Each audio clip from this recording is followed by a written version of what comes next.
Prince Charles celebrated his 73rd birthday yesterday. Clarence House released a new portrait of the Prince of Wales, pictured smiling on a bench at his Highgrove home. It was the first birthday he celebrated without his father, Prince Philip, who died earlier this year. Charles grew much closer to his father in later years, and was one of the first members of the royal family to be seen visiting his father in hospital shortly before his death, but they had a complicated relationship growing up. In a 2004 interview with Giles Brandreth, Philip offered an insight into the relationship. Charles is a romantic, and first I'm a pragmatist. That means we do see things differently, and because I don't see things as a romantic I am unfeeling. Royal historian Brian Hoey told the 1998 documentary, Prince Charles at 50, Heir to Sadness, that Charles's relationship with his parents was somewhat distant. He said, "Charles is a very different parent to his children than his parents had to be to him.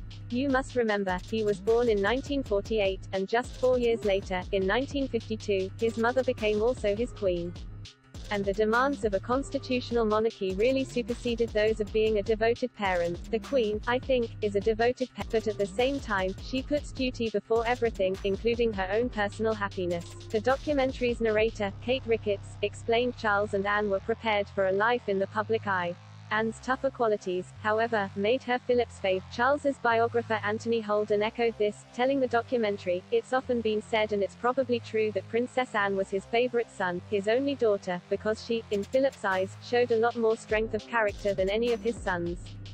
Particularly in childhood, Charles could be reduced to tears by Philip driving him on, thinking he was a bit of a wimp, that Anne was the tougher one and that's what he wanted his son to be. That's remained true in adulthood. Royal biographer Penny Junor told ITV News that Charles's character was completely different to his father. Shortly after the Duke's death, she said, "Charles desperately wanted to please his father, desperately wanted to do the right thing and to get his admiration and his praise. And the Duke was a particular sort of man, he was an alpha male, he wanted a son in his own image, and Charles was just never that child." Charles shared many similar interests with his father. Both were fascinated by wildlife and the environment, by helping young people, and the shared love of the great outdoors and polar. Anne, meanwhile, had a very special relationship with her father.